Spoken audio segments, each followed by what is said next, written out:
It's October. It's Constant Crisis. We're doing horror. Horror. It's a weird word. It's a fun one. A lot of R's. Child's Play. You know that. You clicked on the video. Let's start out on some Rotten Tomatoes here, man. Yeah, I would love to see how rotten these tomatoes are. Yeah, don't look. You're gonna ruin it. I did this last time. You did this last time. It's the whole thing. All right, so Trying to cheat, folks. I don't like to play fair. on the tomato meter, the official critic ratings, what would you say the percentage is? Critics have to be at like there still wasn't a lot of like super high quality horror outside of like the Friday the 13th, the Freddy's and stuff. So I'm gonna throw a 73 out there for critic. Are you shitting me? Wow, you hit it spot on. Yes, it is 73. So what would you say the audience score is? Audience, I'd throw lower. I'd throw this at like a 61. Okay, you didn't get that. 65. 65. You're close all there. All right. Yeah, you're really good at guessing these. Yes, it's kind of crazy. What did we do last? I am the critics. I am the audience. Although you're probably just like running in there, before you get here. Yeah, like, no, okay, it's actually at the top of my notes. Yeah. All right, so this was there are more positive than negative comments, right? Sure. So a couple of the negatives, just because, of course, right? Fuck 'em. The filmmakers seem more than aware of the logical. This one is very Wordy. it's a lot. Big brain. The filmmakers seem more than aware of the logical and dramatic deficiencies of their material.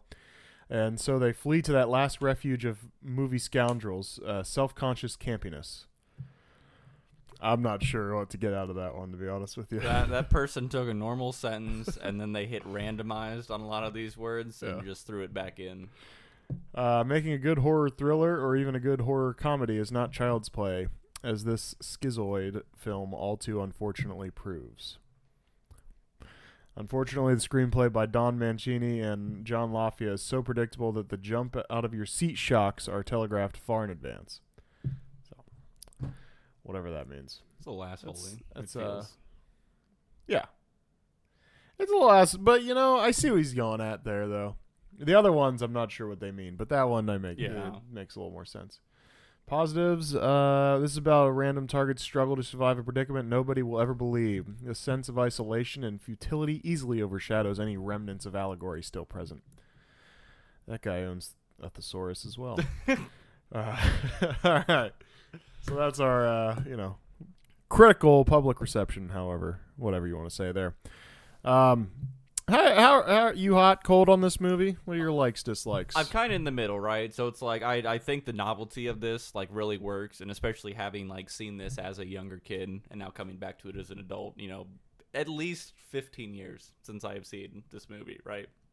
I feel like the effect has worn off as far as like your toys kind of coming to life and kind of being that kid who's like, I don't know, I'm a fucking kid. Yeah. I don't know what to do, but something is scaring me and no one believes me. It's like probably when you're younger as a kid, that's just more of a slightly relatable thing, and then also just oh yeah, that doll's fucking moving. I don't know if I like that. I got dolls. Yeah. I'm gonna have to grow up real quick tonight. So like I think some of that really works. What I really hate is Andy. Okay. I hate. I don't know what it is about child actors, but like I just feel like at least 9 out of 10 times I hate them. And You I feel and Dakota. I think they ruin it. Sure. Like it's just. I You don't thought know. Andy ruined it? Not ruined it, but like all of his lines were just like these wimpy kind of things, and I don't know what to do, and I'm 4 or 6 or something. I don't know. Sure. Like I hate listening to it. Mm-hmm. Like the kid just has no emotion outside of being a wimpy, pathetic kid because he's supposed to be, right? Right. He's a useless kid who is still somehow able to travel the bus, and get around with nobody questioning anything and go to the slums and nobody cares about him. Yeah. There's some plot holes. Yeah. A little bit of plot holes there. Yeah, I don't know. And then all the dialogue in it seemed like weirdly, like just kind of unrelated to the story at times, which just like really throws me off. Like they'll have a conversation and like one of them will say something, and it was like Mike, the detective, and like he would respond with something that just doesn't really like line up. Like it's like kind of a response, but it's just like this is my next line. Like it didn't seem like the dialogue was really like written cohesively. It was just like this person has some lines, this person has some lines. Here's an excuse to get to the next stage. Yeah. No, it's fair. Didn't feel good for me. I do like that we kind of stick to one like goofy thing, you know? Like the theme in this one is just, hey, voodoo's real, and we're like, all right, voodoo's real. Like, go ahead, move on. Yeah. We haven't done like a horror grading scale yet, but I think that is like a prime rule of like you get one thing, you know, that's weird, and then once after you start that, adding 6 plot lines on top of this to make this work, you get a weird thing. That's why there's the scary thing, and then like don't keep moving the goalposts. You know, don't be Scream 3 through 6. Okay, where it's like we see people dead, and then all of a sudden they're the killer at the end. So like don't move the goal. You get one thing. You get one thing. So, not that Scream. Okay, we're not gonna get into it. All right, so this is child's play. But you know, I think that's important. So I like that we come in. Voodoo's real. What I don't like is that no one can kill this fucking doll. It's just like it's this tiny little thing. And you know, I mean, it has unreal strength. It doesn't make any sense to me. That's what throws me off the most, right? There's no way. There's no muscle. That doll doesn't have any muscle tone. Yeah. I mean, that's right. But like, what's the strength level on that thing? Like, does it just get like whatever that dude's strength was in that body? Like there's got to be a guy who like I don't know if it's physics, but you know, it's like the amount of like mass that something has and how it's able to move something. It's like there has to be a theoretical maximum that this doll is just like quadrupling, you know, as far as being able to pick things up, move things. I guess if like it gets the guy's muscle in the doll body, like it's something about that. But not right away, right? More. So like when he first moves into it, it's just the doll. Over time, it becomes more like person-y. Right. So yeah, maybe it is like whatever strength that he would have had when he was a human is passed along. But even so, like when as a doll, like, and you know, and it's sitting there up, you know, when she's about to first throw him in the fireplace, like when she first is like questioning him, you know, he's like, I'll teach you to fuck with me, you fucking whatever, and he's like, it was awesome. Yeah, it was great. But like she just like, I don't know, like he overpowers her somehow, but you know, she's got him up in the air, and like you would just think, like would just like hold him by the head or whatever. Yeah. And you know, well, that's the thing. He does get tossed around a couple of times, right? So it's like, what's a little bit of inconsistency. Yeah. I wasn't. Unless, you know, the voodoo power is based on the belief of the thing, too. And maybe at some point she's more scared for her life than scared of Chucky. This is kind of like a Nightmare on Elm Street type thing where I don't believe in you anymore, Freddy. You can't hurt me. Yeah. But then, well, that's a whole other thing. But yeah. But yeah, so that's just irritating. Like, he's just this doll. Like, I get a little frustrated that this doll is this insurmountable villain. Yeah. You know, there's just so many better ways to handle it. Just roaming around the city, like no one's like, oh, look, a 2-foot doll that's like scuttling. Like that's not disheartening. You know, like nobody sees him. Is he just crawling through the sewers this whole time? Maybe. He's small enough, right? I guess. No one notices you when you're small. That's why no one believes the kid. That's the real lesson here. That's true. Yeah, double meanings behind everything, right? So we go to our bad section, bad trailer. You know, you just cut something together that's that would just make a different movie, right? I would say the bad guys or the good guys commercial. I don't know why I said bad, because bad trailer. I would say the good guys commercial, right, for the doll would be one, right? Sure. Or we make this seemingly a movie just about voodoo and just darker things, and we leave out like all the Chucky visuals, so like you don't even know this doll is involved in this movie.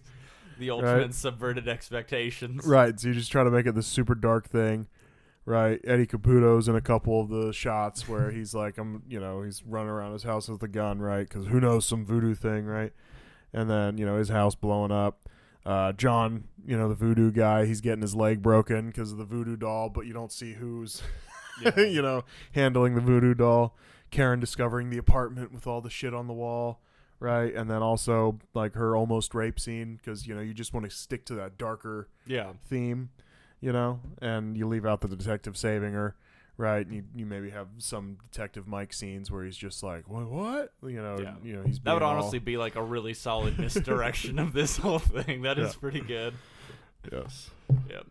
So what I wanted was kind of like an extreme consequential parenting montage. So it's like Andy gets called out for lying, so then they beat the shit out of the doll. So it's like we never get any of the scenes with the doll actually moving. It's just them not believing Andy or being upset with what he did. Yeah. And then them destroying the shit out of this doll. So it's just like exacting punishment on Andy to his doll. Nice. That's, yeah. My bad summary. I said defective toy needs return, but lightning struck the toy store, so the return can't be made. No, pretty good. Great one. Yeah. I had a child's journey through outgrowing / outliving his toys. And then murderer gets a second chance after being paired with a young boy. Oh, there you go. For bad casting, stuck to my look up 1988 movies, right? Same year. So Arnold was in Twins with Danny DeVito.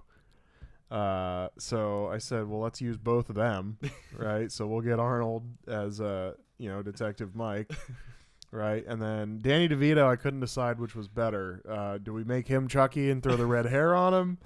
Or do we just make him Andy, and he does all of the... Make him Andy. That is so much better. He does all the mommy lines and everything and hugs her and everything.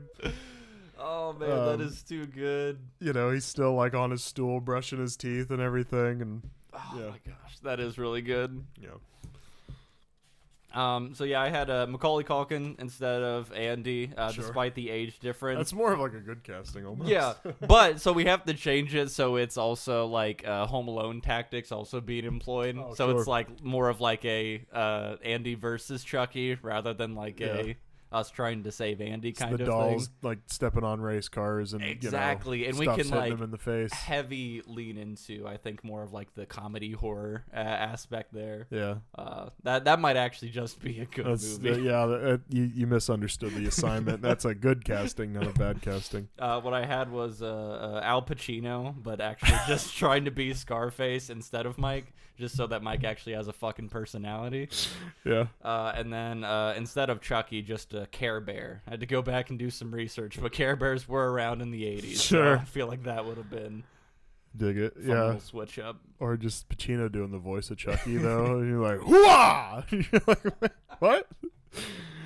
Oh, that's good. Yeah, so if we get maybe into some of our discussion points here. Or wait, what did we decide last time? Were we in live tweets first or... I think we kind of go through the discussion points so we get those done, and then we can talk about the live tweets because those are a little looser fitting.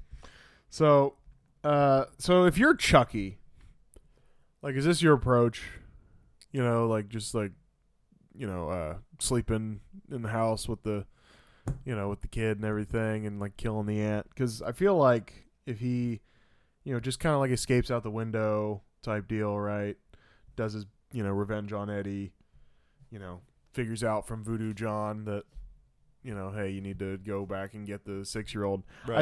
I think Chucky succeeds, because they're just gonna be like, well, Andy, you can't just like misplace your toys. You gotta keep track of your toys. Like, what are you doing? Yeah. Right. And so then they just kind of shrug it off on Andy, and Andy's like, yeah, I don't know. And then all of a sudden, next thing you know, Chucky comes back, does the voodoo spell. Chucky wins. Yeah. Literally, all Chucky had to do was chill for like a week, right? Like, he could have still pretended just to be a toy. Yeah. Outside of all of this stuff, Andy gets taken away. Chucky just hangs out. Andy comes back, do voodoo on him in his sleep. Yeah. Win. Right? Yeah. Like, it's such a clear victory that was established, but because he's a psychotic murderer and has to do shenanigans, like, he couldn't wait. Yeah. It's ridiculous. Impatient. Yeah. Serial killers. You know what? And that's why most get caught, right? Because they're impatient. They don't have the drive to wait out for the right moment, the right opportunity. Yeah. That's why I never got caught. Right.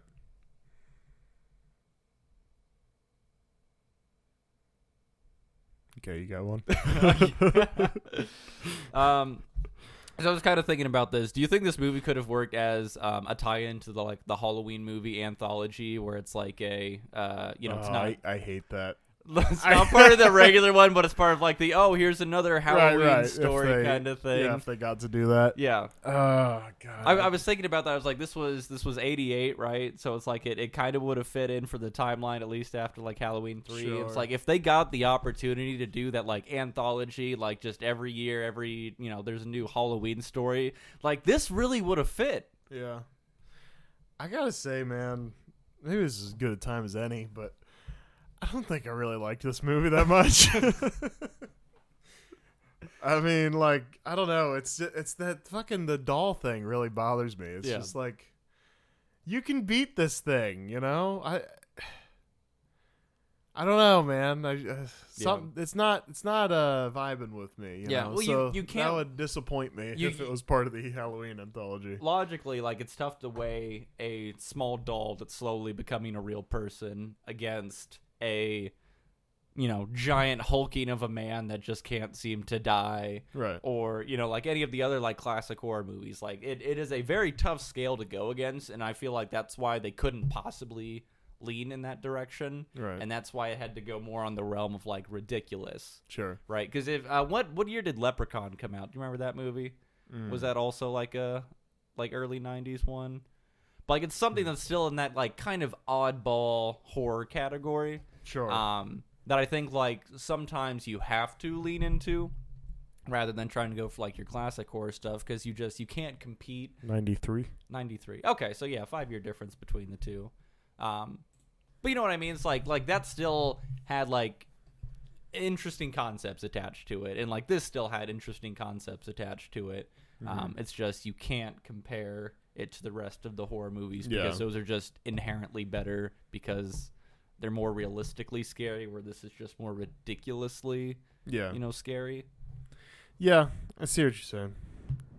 I too didn't care for this one as much though. Just like so that Michael is Myers, out there, you can see yourself being like, "Oh, I would be scared of that guy." Yeah. Whereas Chucky, you're like, I'm gonna fucking like, hand up like I'm about to kick off, and and I'm just gonna run and kick the fuck out of this thing, But it's like any horror movie scene where it's like, no, like I could survive that easy. Like they made every wrong decision. This one wasn't the people making wrong decisions. This was their obstacle was like inconsequential. You know what I mean? Like Chucky is not really a menace. Yeah. To be tangled with. Their obstacle is incompetence. Honestly. And I mean, that's honestly most horror movies. Sure. And that's part of the appeal that comes with them, is to be like, no, you idiot, turn around. What are you doing? Don't go into the creepy double secret basement. Yeah. But yeah, if you have a secret basement, caution. If you have a double secret basement, get out of the house. Yeah. So one common concept in horror movies, the concept of the main character just being made to feel crazy, right? And in this case, we basically have the two main characters of Andy and Karen. And just everybody's like, you're crazy. What are you talking about? You don't know what that can't be. Yeah, because number one, you got a kid, and then number two, you got a woman, and right? So it's like, what the chances? two most non-credible sources ever, right? Especially in horror movies. Like, no one ever believes the kid. No one ever believes the crazy lady. The crazy lady. Yeah, they stand no chance from the narrative. So like, does that concept just feel like really tired to you? Like, I don't like now when I see that in a movie, it's just kind of like, oh yeah, of course you think she's crazy and he's crazy. Like I don't know. I just maybe that was another part of it why I didn't like this one. It was just kind of like, really, like the concept just feels tired. Like, do you like that in a movie? Like, you just I think it depends on how it's done, right? I think it's where it's like there's enough convincing evidence that like everyone is like labeling them as crazy because the alternative like they can't handle, right? Sure. So it's like there's not enough evidence in this one, I think, for like other people to have kind of that lingering thought. But I think in instances where it's like there is enough evidence to like the other people around it to be like, something weird is happening, but you're definitely crazy about it, right? You know what I mean? I think that's when it works, is when it's like it's close enough to everybody else, or there's enough evidence to everybody else that like they know something is off. Yeah. I think that's when it works out best. When it's just a blanket, like, no, you're crazy kind of thing, I think that's when it falls apart, because it's just like, hey, figure it out yourself until the plot needs me. You know, that's how it feels, right? Yeah. Okay, fair. Yeah. So I know you had mentioned before, as far as like the one thing being just the voodoo, we get that, and then we kind of move on for it. How would you feel if, like, instead of that just being like the, oh, by the way, voodoo, it's like a very voodoo focused, and then like the Chucky is just kind of like a, I think like ending scene climax of the threat kind of thing? Do you think if we kind of focused it to more between like before he turned into the doll? Okay, so like Charles Lee Ray, he's at his buddy John's house. Yeah, we get their, kind of like intro, probably a little bit more backstory between them and like their little, criminal hoodlums that they hang out with. And we get kind of all those like darker tones and stuff there. And then that's where we sprinkle in a little bit of context with Andy and Karen, Christ. I was kind of thinking about that after I watched it. I was like, really, that probably would have made a little bit of a cooler thing. I mean, voodoo magic's always pretty neat. And then just as a way to kind of spare, I guess, the prolonged ridiculousness of the doll running around for an hour and a half. Yeah. If it's just like, that's kind of like the event that happens at the end, right? Where it's like the final act is just the revenge enacting. And then, trying to finish off with Andy, and it's more of like just I guess shoved in at the end, rather than like really just an hour of this doll running amok. Yeah. No, I mean that's good. I like more backstory typically. I don't know if I romanticize backstory to a point where I didn't see backstory in a movie, and so then I just go, like, oh, I'd love to see more backstory on this, know, and it's just like, all right, well then, but if you saw that backstory, what would you have thought of the movie? So I don't know if I over romanticize it a little bit. Yeah. But that idea immediately, gets me excited of like, yeah, that would be a good thing. And honestly, the way you would do it, I don't even know if you need to spend a ton of time. Like, I don't even know if that needs to be 30 minutes, I mean, because you figure 15 minutes of this guy just kind of like, because you don't realize, like, you talk about it sometimes, but like 15 minutes of screen time is actually a long time. Yeah, especially if it's just dialogue and context being thrown at you. Like, you can learn a lot. I think probably part of this movie's problem, right, is when they pitch this, that, it's about this evil doll, that, so maybe that's a flashback scene even later, because I feel like pretty quickly you have to be like, and here's the evil doll. Right, so I feel like they have that little shootout, and then he's in the toy store, and the whole voodoo thing happens. Right, he's in the doll now. Mm-hmm. I feel like you have to deliver on origin of doll or like sight of doll pretty quickly in the movie about the killer doll. Yeah, so it's probably why they did things the way they do it. But I like your idea of like even if it's just like a 10-minute flashback later on, or something, but they just kind of builds out kind of the cooler part of what this is supposed to be, right? Like, it's like, oh shit, we can just like transfer our consciousness into inanimate objects for some reason. And that's fucking neat, right? And so but the way they did it was just they did that just the classic like, yeah, I remember when we were doing the voodoo stuff. Like, it's not how they say it. You know, John's like, you took what I taught you, used it for evil, and so they just kind of did it in like that lazy, like, oh, remember when kind of way. So you showed up at someone's house. We did voodoo one time, right? Told you. Yep. What'd I say? Fill in the blanks yourself. It happened. You get it. Voodoo, right? Voodoo. Am I right, ladies? Voodoo. Am I right?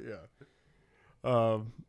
Yeah, I gotta say, I didn't have a lot of more talking points on this. So. Sure. One of the things I did want to talk about, which I feel like it would be a total injustice not to bring up, is the animatronics involved with the Chucky doll.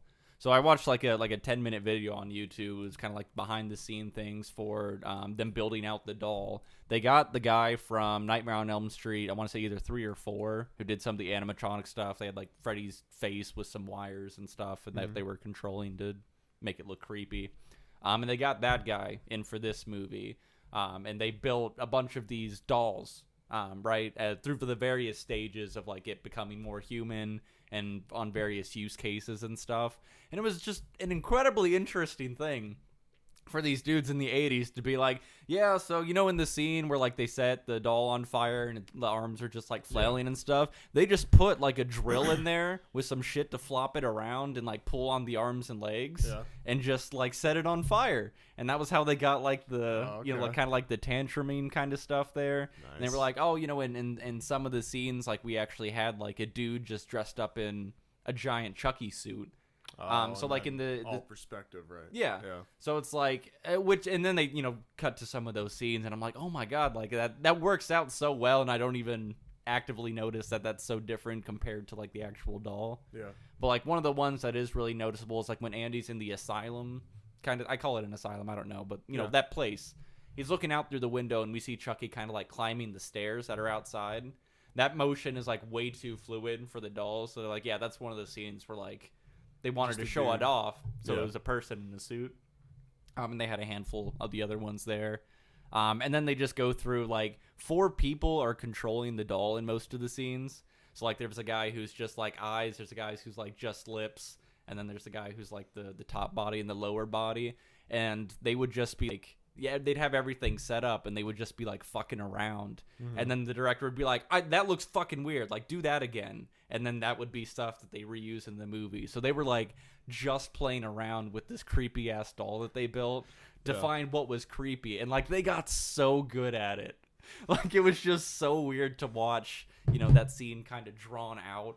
And just to watch them doing the controls and making it do, like, the weird stuff, like sneezing. Yeah. Like, it was so cool. I just, it would have been a total injustice not to bring up that, even with the 80s, as far as like practical effects, like that was the littest shit. Mm-hmm. And, even outside of the context of this movie not being the best, that is fucking awesome. Yeah, no, that practical effects stuff I love. It's so good. And I hate that stuff we don't see as much anymore just because the time and effort. Right. It's like, we'll just throw, thousands of dollars at CG for it. It's fine. Yeah.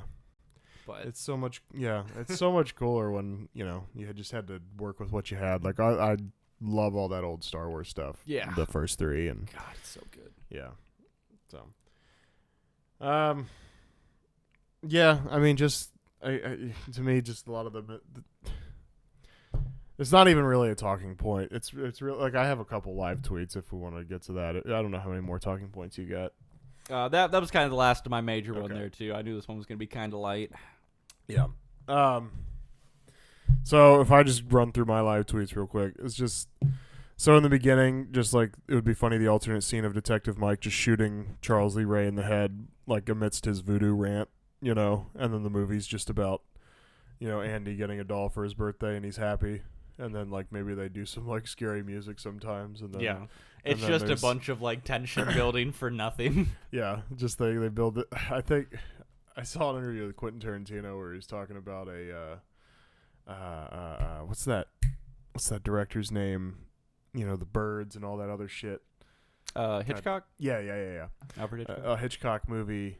I can't remember what it's called, but basically the whole time it's, this guy and his wife, and the wife thinks that he's gonna kill her, right? And so basically the whole movie, it's like he's just doing normal shit, and like nothing's happening, right? And then by the end of the movie, like they kind of like have a confrontation about it. She's like, I feel like you're gonna kill me, and then he's like, no. And then everything's happily ever after, but like he does something as the credits are about to roll, and you're like, ah, yeah, Is so that like the turn around and grin kind of thing, like, ah, right, yeah.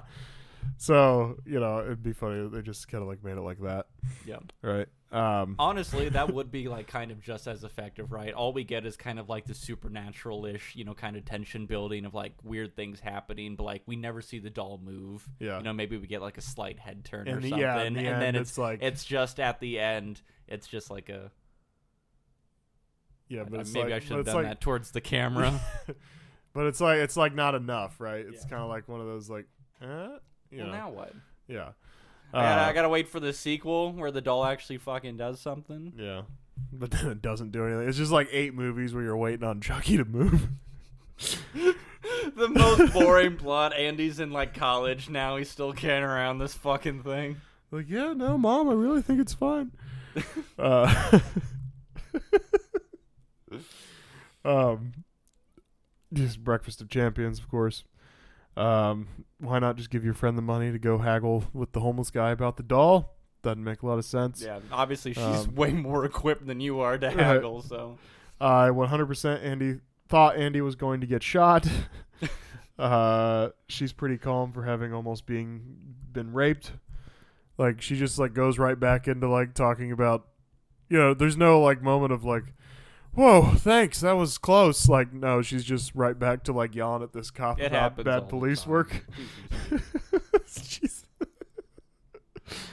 Then later that night, like, Jesus, Mike, just try to fucking get out of the car. He just letting Chucky run all around the car, looking around. Yeah, he made zero effort to even just stop the vehicle. Like, I was so frustrated with that scene. Now, granted, the whole thing. It was kind of cool and exciting at first with, like, the knife coming from behind or whatever, and he's, like, trying to dodge it, and then the logic kicked in of, stop the car. Roll out of the car. Like, what's the worst that could happen? Yeah. Yeah, also, his expert driving through all of that to still not really, like, hit anything outside of a trash can. I think he sideswiped, like, 2 cars. Yeah. Fucking impressive. Crazy. I love when a character dies that insists the main character is crazy. Great death. The shock therapy headset. Yeah. Fantastic. Goddamn, Mike, keep the doll in your hands. Don't just throw it aside like the crisis mishandling. Just drives me insane. Yeah, they didn't both need to go look at Andy in that moment, but they were just like, child, Right. And then, fucking none of these doors in this goddamn apartment have locks on them. Like, Jesus Christ, it was the other frustrating. And that's the end of my live tweets. So that is good. I was really glad that, like, again, off the bat, we had the supernatural kind of subplot, him doing the voodoo magic. I thought that was just such a good way to at least open us up with it. Got a little bit more deflated once Chucky being armed with a child's wooden hammer was the murder weapon that was confiscated from the crime scene. I don't know how Mike kind of landed with that one. I loved the, like, we're trying to have the giant reveal to Karen be the batteries falling out of the box. Yeah. Like, just the amount of tension to be like, oh no, there's no batteries! And, like, her trying to explain this to Mike in the most frantic batshit lady. He's like, no, you don't understand the doll. It's been moving and talking and doing all these things, but there's no batteries in it. Yeah. It's like, well, I'm sorry Mattel made a fucking freak of nature doll, but I don't see what the problem here is. Yeah. Karen. And her name's Karen. I mean, losing all credibility for the new crowd, right? Yeah. I'd probably at least 14 times throughout this labeled and complained about Andy B, just a useless character in this. Like, he has to be involved just because it's him, but, like, he contributes nothing outside of just being an end destination. A victim. Yeah. What I will say, though, is that Karen is a fucking ace shooter. Like, every time that she actually had a gun and was shooting a bullet, every shot hit. Yeah. Like, this lady was classically trained. She was on it. And that was more impressive than it needed it to be. I will say, one of the best scenes that was in this was kind of in after Chucky had gotten burned and he was all, crispy bits and stuff, and he was coming after Andy. There was kind of like this, like, lower camera angle looking up with him, like, doing this real, like, slow walking. Yeah. And it was just so smooth. It looked like it was on, like, a rail or something. And I was like, if, like, just this frame, like, this is an extremely effective and imposing scene for Chucky right now, right? Because it's like, even from the child's perspective, it's like this big looming thing. And I feel like that's what, like, these scary actors in, like, Halloween and all these other ones are supposed to be. It's that, like, looking up at the big, terrible, scary thing. And it was the only time they were able to actually get around to creating that feeling was in that. And that just standalone small section of him, like, doing this just, like, slow walk at Andy. Yeah. That was the only time it landed the whole movie. All right. And it made me sad that they were capable of creating that type of feeling and just disregarded it outside of 13 seconds of the movie. Such a waste. Yeah. Also, I just don't understand how the Chucky doll works when its head is removed and all of its arms and bits are removed. Voodoo, am I right? Voodoo! Hoodoo you voodoo! Voodoo, hoodoo, shoodoo. I don't know. Yeah. Chucky voodoo. Voodoo. Oh, hoodoo, voodoo, Chucky voodoo. Chucky voodoo. Yeah. All right. Well, about the end for you. About the end. All right. Well, that was Child's Play. Follow us on all the socials and stuff. The Twitter, the Instagram, the YouTube. Weekly pods, Spotify, Apple, et cetera, et cetera. Email us hotline at yahoo.com if you got any suggestions, comments, questions, concerns. And thanks. Bye.